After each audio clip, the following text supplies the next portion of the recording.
3 seat edge thriller படத்த தான் இன்னைக்கு நான் சொல்லப் போறேன். 3மே ஹாலிவுட் படம் தான். ஆனா எதெல்லாம் தமிழ் டப்பிங்ல இருக்கு, ஃபேமிலியோட உட்கார்ந்து பார்க்கலாமா, வேணாமாங்கிறதெல்லாம் சொல்றேன். அதுக்கு முன்னாடி சேனலுக்கு நீங்க புதுசுன்னா ஃபர்ஸ்ட் சப்ஸ்கிரைப் பண்ணிக்கோங்க.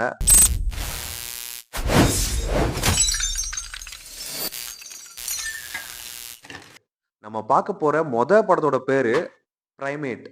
இந்த படத்துல ஹீரோ கிடையாது. ஹீரோயின் மட்டும் தான். ஹீரோயின், அவங்க அப்பா, அப்புறம் ஹீரோயினோட தங்கச்சி. இவங்க தான் ஒரே குடும்பமா இருக்காங்க.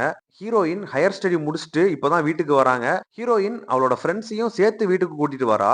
அந்த நேரம் பார்த்து அவங்க அப்பாவும் வெளியூருக்கு போயிடுறாரு.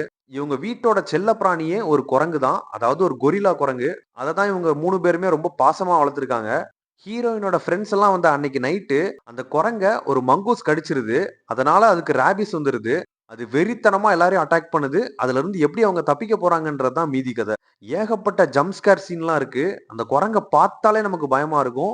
எல்லாத்தையுமே ரொம்ப கொடூரமா கொல்லும். இந்த படத்துல ஒரே ஒரு சீன் மட்டும் வரும். அத மட்டும் நீங்க ஸ்கிப் பண்ணிட்டீங்கன்னா இத ஃபேமிலியோட பார்க்கலாம். இருந்தாலும் தனியா பார்க்கறதுக்கு தான் நான் ரெக்கமெண்ட் பண்றேன். இந்த படம் தமிழ் டப்பிங் கிடையாது. இங்கிலீஷ் மட்டும் தான். சப்டைட்டில் போட்டு நீங்க பார்த்தா அந்த படம் புரியும் உங்களுக்கு.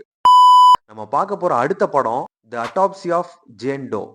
இத விட கொடூரமான பேய் படத்த காட்டுறவனுக்கு லைஃப் டைம் செட்டில்மெண்ட். ஏன்னா அவ்ளோ கொடூரமா இருக்கும் இந்த பேய் படம். பார்க்கும்போதே உங்களுக்கு அல்லு விட்டுரும். முக்கியமா நைட்ல பாத்துறாதீங்க. பயங்கரமா இருக்கும் பேய் படம். இந்த படத்தோட கதை என்னன்னா, ஹீரோவும் ஹீரோவோட அப்பாவும் அட்டாப்சி வேலை பார்க்குறாங்க. போலீஸ் கொண்டு வர டெட் பாடி எல்லாம் அவங்க தான் போஸ்ட்மார்டம் பண்றாங்க. திடீர்னு ஒரு நைட்டு ஒரு போலீஸ் வந்து ஒரு பெண் சடலத்த காட்டி அத போஸ்ட்மார்டம் பண்ண சொல்றாங்க. அதுக்கப்புறம் நடக்கக்கூடிய அமானுஷ்யமான விஷயங்கள் தான் படத்தோட கதை. ஃபர்ஸ்ட் ஹாஃப் ஃபுல்லாவே வந்து மிஸ்ட்ரியா தான் போயிட்டு இருக்கும். பேய காட்டவே மாட்டாங்க.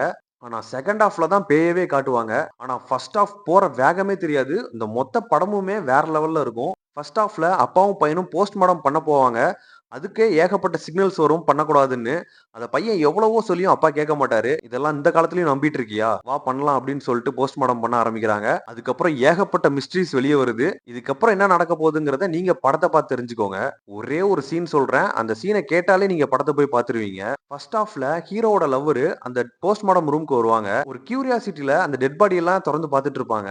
அப்போ ஒரு டெட் பாடி காலோட கட்டவிரல்ல ஒரு மணி கட்டியிருக்கும். அந்த மணி எதுக்கு கட்டியிருக்காங்க அப்படின்னு சொல்லிட்டு ஹீரோவோட அப்பாட்ட கேட்பா. இது திடீர்னு உயிர் வந்துட்டுனா நமக்கு தெரியணும்ல அதுக்காக அப்படின்னு சொல்லிட்டு விளையாட்டுக்கு சொல்லுவாரு. ஆனா அது செகண்ட் ஹாஃப்ல நிஜமாவே நடக்கும். அப்பாவும் பையனும் ரூம்குள்ள போய் ஒளிஞ்சுப்பாங்க. அப்ப பெல் சவுண்ட் மட்டும் கேட்கும். அந்த சீனை மட்டும் பாத்தீங்கன்னா உங்களுக்கு புல்லரிச்சிரும். இந்த படத்தையும் நீங்க ஃபேமிலியோட பார்க்க முடியாது. தமிழ் டப்பிங்கும் கிடையாது. நம்ம பார்க்க போற அடுத்த படத்தோட பேரு ஃபியர் ஸ்ட்ரீட். இதுல மொத்தம் 3 பார்ட் இருக்கு. இது ஒரு ட்ரையாலஜி படம். இந்த 3 படத்தையுமே வரிசையா பார்த்தா மட்டும் தான் புரியும். பேசிக்கா இதோட கதை என்னன்னா, ஒரு குரூப் ஆஃப் ஸ்டூடண்ட்ஸ் வந்து டூர் போறாங்க. அங்க உள்ள ஸ்டூடண்ட்ல ஒருத்தன் திடீர்னு பித்து பிடிச்ச மாரி ஆயி எல்லாரையும் கொலை பண்ண ஆரம்பிக்கிறான். இதுக்கு பின்னாடி இருக்கிற மிஸ்ட்ரி தான் படத்தோட கதை. அதோட மிஸ்ட்ரி என்னங்கிறத 3 பார்ட்ல தான் சொல்லுவாங்க. ஃபர்ஸ்ட் பார்ட் கொஞ்சம் ஆவரேஜா தான் போகும். ஆனா செகண்ட் பார்ட்டும், தேர்ட் ஹாஃப்பும் பிரிச்சு விட்டுருப்பாங்க. இப்ப நான் சொன்ன 5 படமுமே ரொம்ப சீட் அடிச்சு த்ரில்லர்ல தான் இருக்கும். இதுலயும் ஒரு சில சீன் வரும். அதனால நீங்க இந்த படத்தையும் ஃபேமிலியோட பார்க்க முடியாது. தமிழ் டப்பிங்கும் கிடையாது. இன்னைக்கு நான் சொன்ன எல்லா படமும் தமிழ் டப்பிங்ல கிடையாது. ஃபேமிலியோடயும் பார்க்க முடியாது. உங்களுக்கு இந்த டாபிக்ல வேற படம் தோணுச்சுன்னா, நீங்க கமெண்ட்ல சொல்லுங்க. Until then signing off B squad admin.